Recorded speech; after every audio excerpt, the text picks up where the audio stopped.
Alright, here we have a lock customer brought in. It is a door lock for a 57 Chevy. So his complaint is that this key works every other lock but this one. So we need to take this lock apart and make this key work this lock. The key goes in but does not turn. So let's get this done for the customer.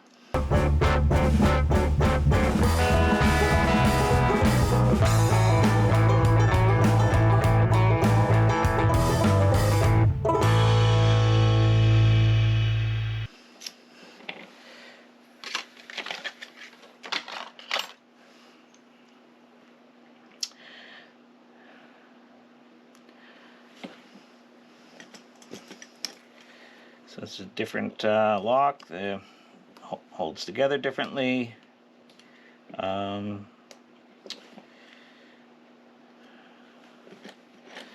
This here has two little ears that need to push out.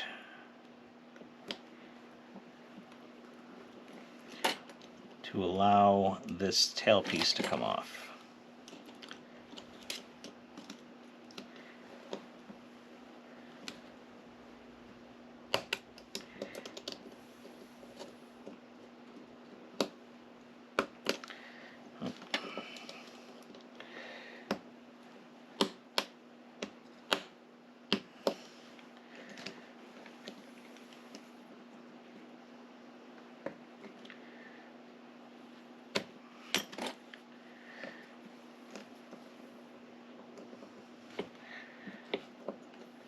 And with its age, they can be a bear sometimes.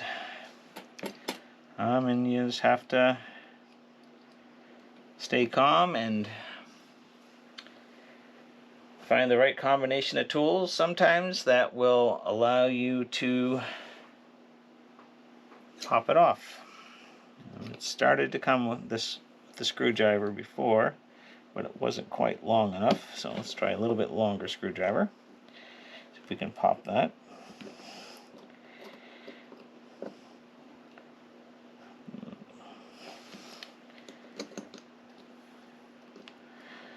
Alright,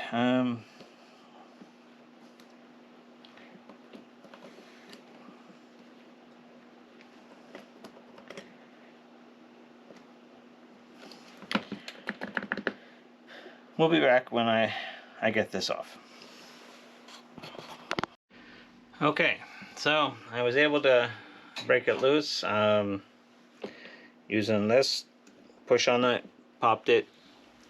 So it is now, those little ears are now up and sliding off. You do need to be careful. On more than one occasion, I've been trying to do this and slipped and jammed a screwdriver to my hand. It happens. It's not pleasant when it happens, but it is part of the job. It goes with the territory. You obviously want to avoid that, but sometimes it's inevitable. Okay, sorry about that. Had a customer come in. Pop that off. Now, got your tailpiece. You want to pay attention to its orientation. There's no real witness mark, so what we can do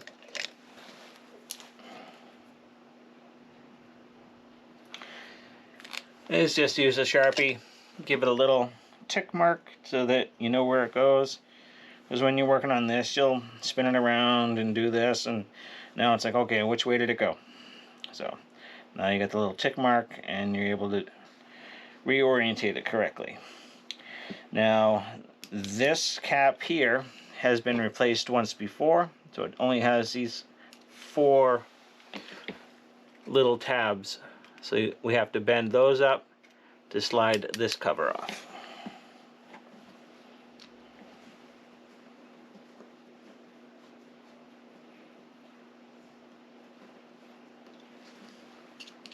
So basically you get underneath it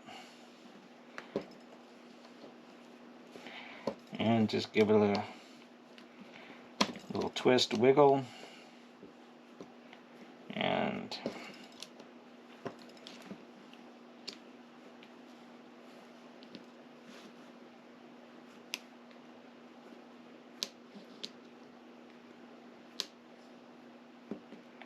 need to bend them up straight.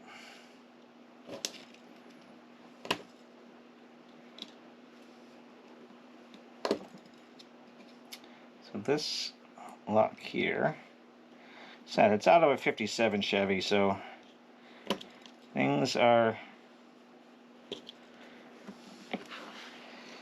sorry about that getting in your way, but let me just get this situated correctly. There we go. And we fold that up, and one more. Scrape the dirt and stuff off of it.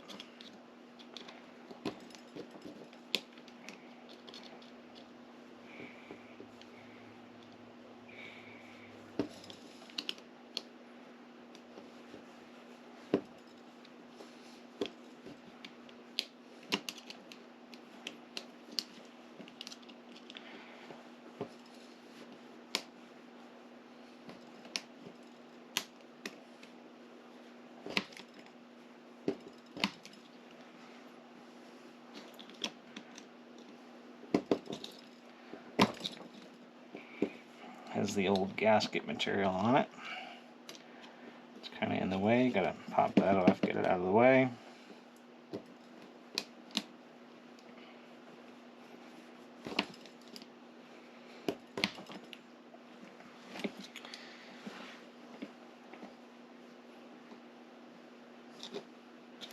Alright, so that's all four. So now this should be able to pry off. Some of them may need to be opened up a tiny bit more. You want to try and, you know, be as ginger as possible. If you can save the cap, that is the best situation. So you need to slide this cover off. Said there's the gasket material still popping off. Alright, so now when you take this off,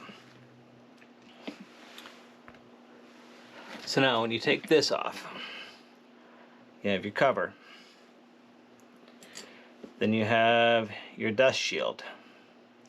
Now, underneath the dust shield, there are two springs. So you need to be careful with that. So that comes off. And then you also have the door that the key pushes in. Now on this particular one, that door appears to be staked in, so the machine, when it was made, crimped the base metal to hold that door, and so we will be as do it as gingerly as possible to not knock that out.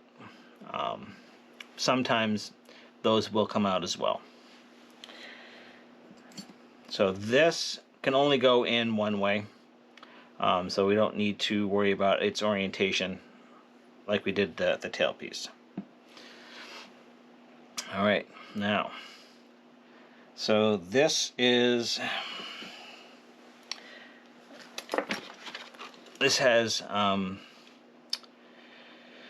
wafers in it versus pins. So let me get the pinning kit and we'll go over that. Okay, so this is an old lab pin kit for the older domestic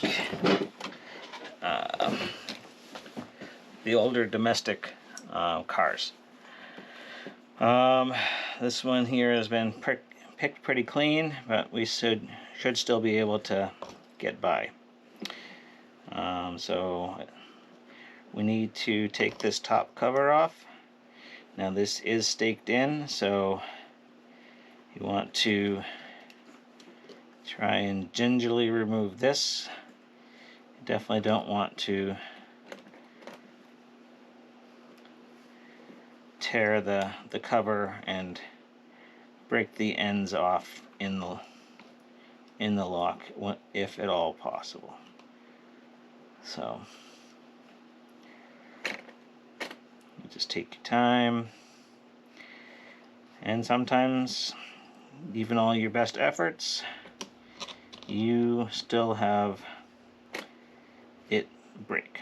But like I said, take your time, do what you can. See if we can pop this puppy out. Got one side, the other side does not want to come.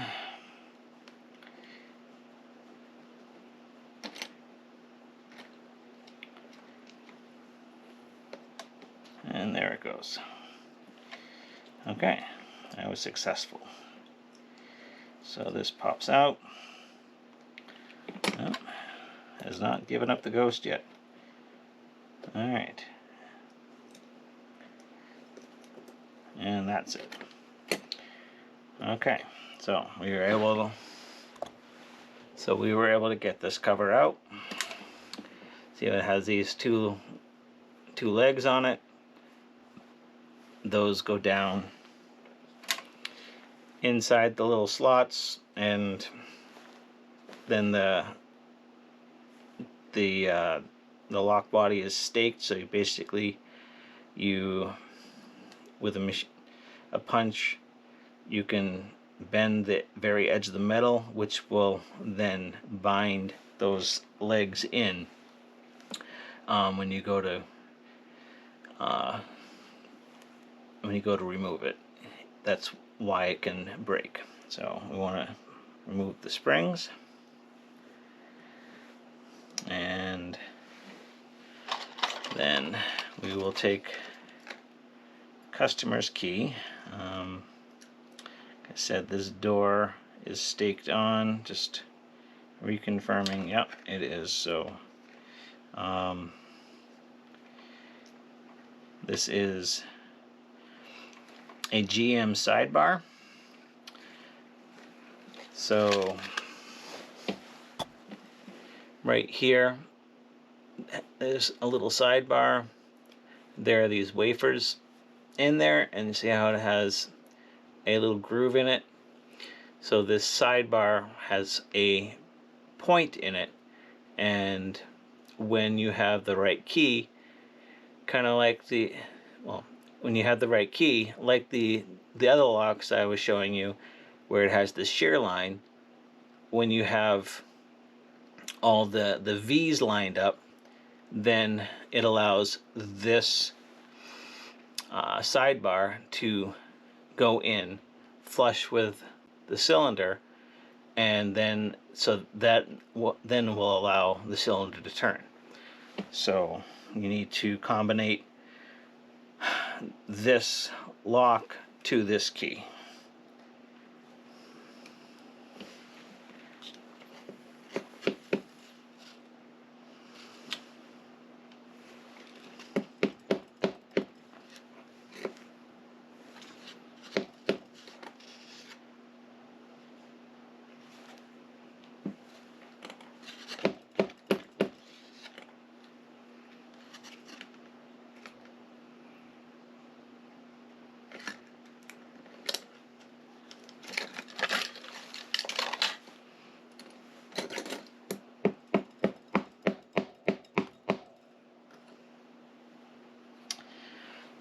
And sometimes they don't want to come out, so you can just take a pick and try and coax them up high enough that you can then grab them.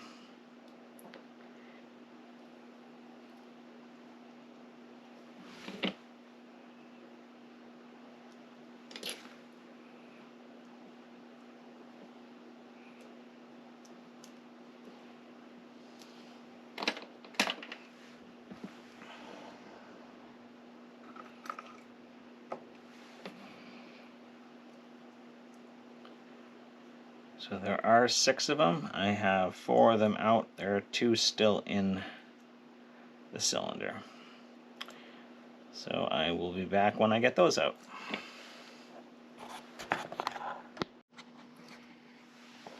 Okay, I'm back. Had some customers come in and what have you, so it's taken a little bit longer than a couple minutes, but okay, so with this card here, it's a little faded, but it would do the GM, Ford, and Chrysler, the old style cars that were a single-sided, and that's what this kit does. So the Chrysler and the Fords, they used pins kind of similar to this pin kit here, just a different diameter, and then the GMs used that wafer that I showed you, and then that notch. I can show you a couple of them.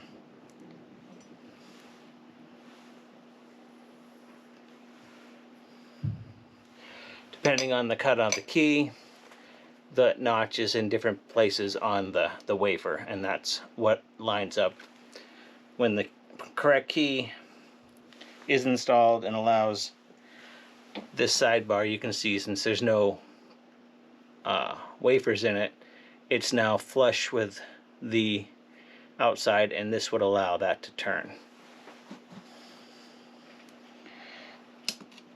So this, back to this metal plate, that when you put the key in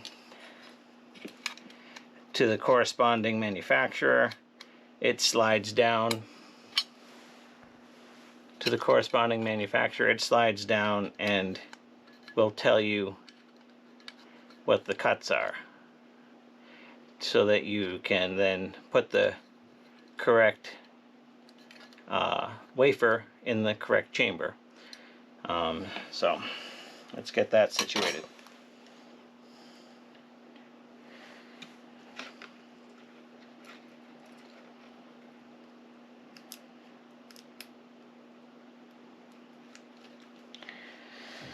Alright, so that was a 2.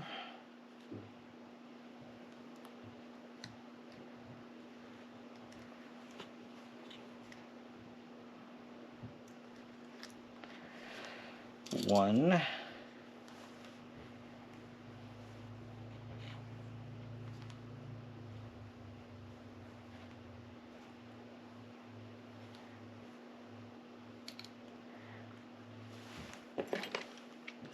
You can just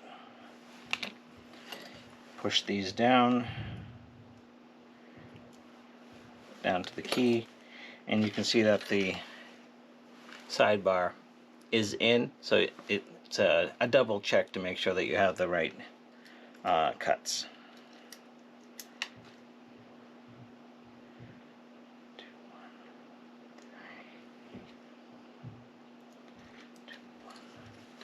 Two, 1, 3.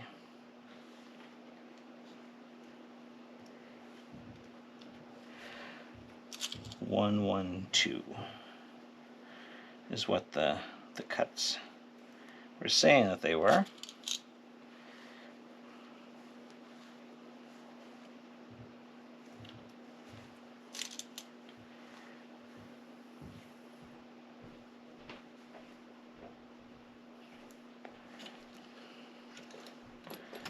Alright, then you just push down all the wafers so they contact the key. Make sure the sidebar is in.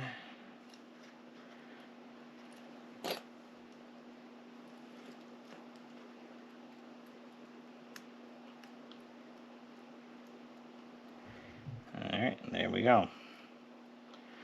The 3 didn't want to go in. And it's always good to triple check your work. Nothing worse than keying up one of these and then having to tear it apart with that little cover because you didn't key it correctly.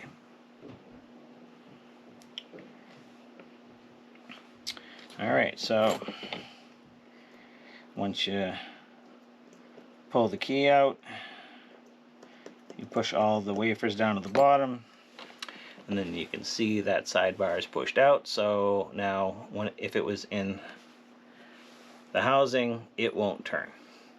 There's a little, let's see if I can get you to see that. There's a little groove right there that the sidebar sits in when the cylinder is locked. And then when the sidebar is pulled in, it allows the lock to spin.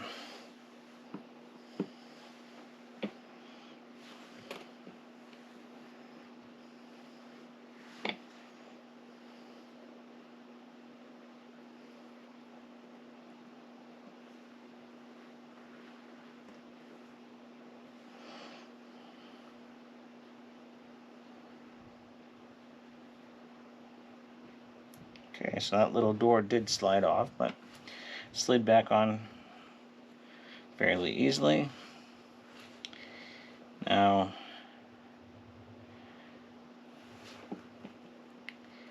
you can occasionally reuse the springs.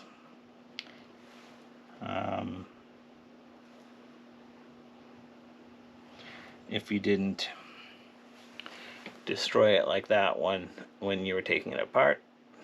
So that one's junk. If it's still straight, then feel free to reuse them.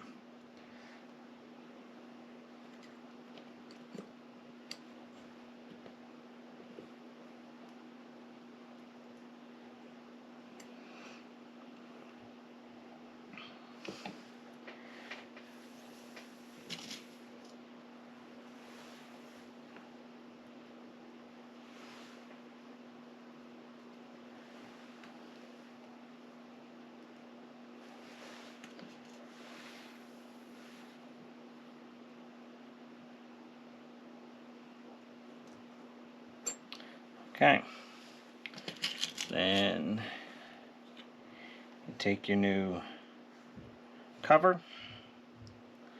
you slide that down, and then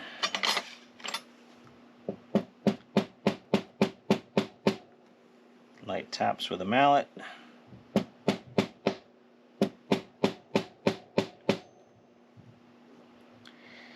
To get it seated.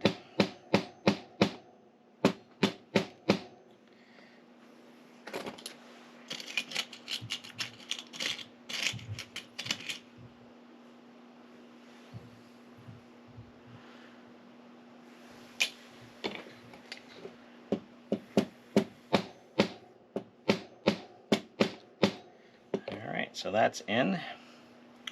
And what you want to do is you want to have your finger down on top of that, because you haven't staked it. Before you go through the trouble of staking it, you want to confirm that the key still works it. You can put it in the housing, and it does turn. So we are good to go.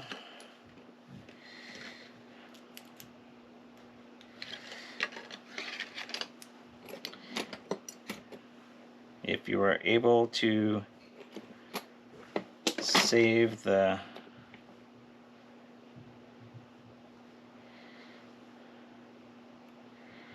cover, that's a good thing. So now you just start reassembling the lock. So the shutter door needs to go in.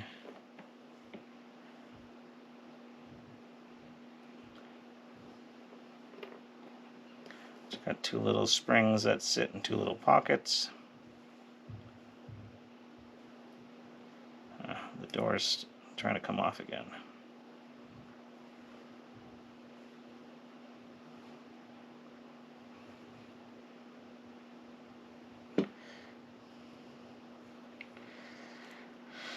That can be a little tedious with little tiny pieces, but if you're slow and methodical and pay attention to what you're doing, it's not too terrible.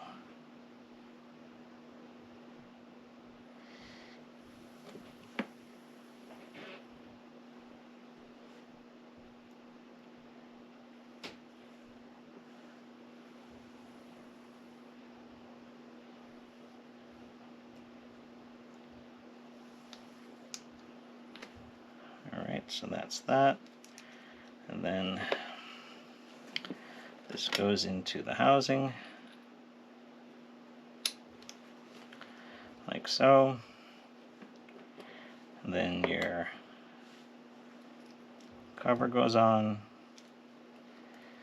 and while you're holding all the springs and everything, keeping tension on it all, that slides in. And then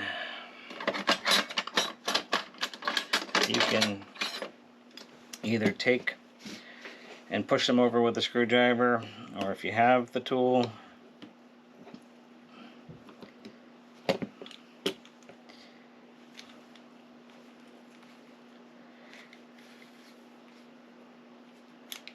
let's see if this one works. It should.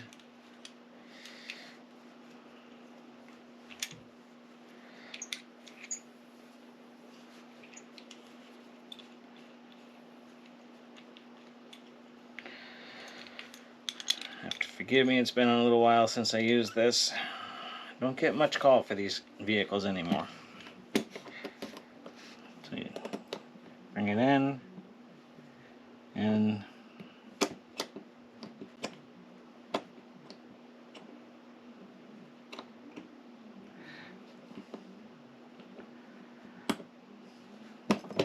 it slides and pushes the pin over. But with this vehicle, with this cap, honestly, it's be just as easy to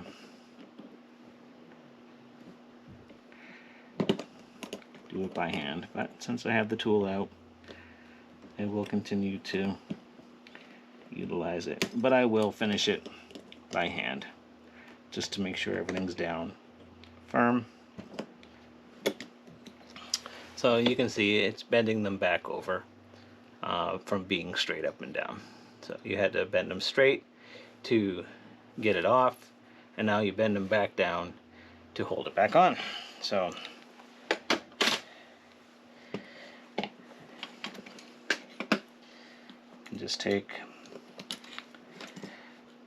a little screwdriver, and I apologize that you're not going to be able to see, but kind of need to hold down the cylinder with the side of my hand. Well,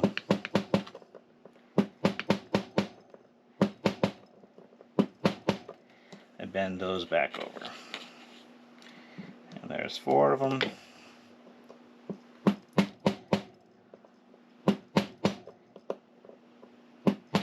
And I'm using the pry driver punch to stake them back down. Oh, and the cylinder itself, the cap was serrated, and it was in tight enough. It clicked in very well, so I didn't feel it was necessary to restake the cylinder, because once it's installed in there, there's not going to be any movement. So there's that, and we will try the key one more time.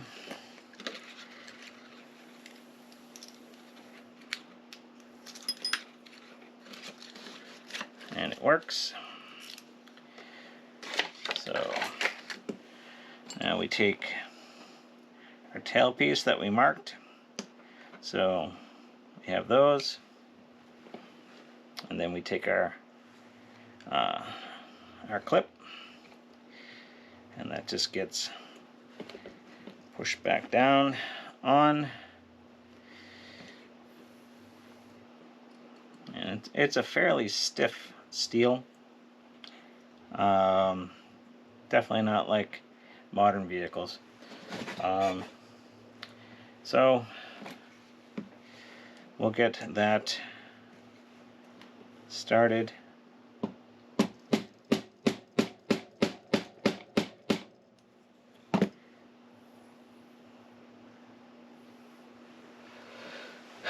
And then we'll take the little pliers again and we will hook onto it.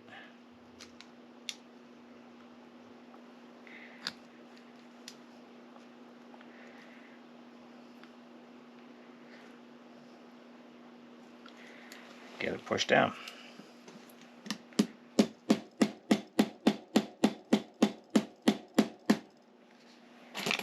It does not want to go down. Like I said, it's pretty stiff stuff. Well,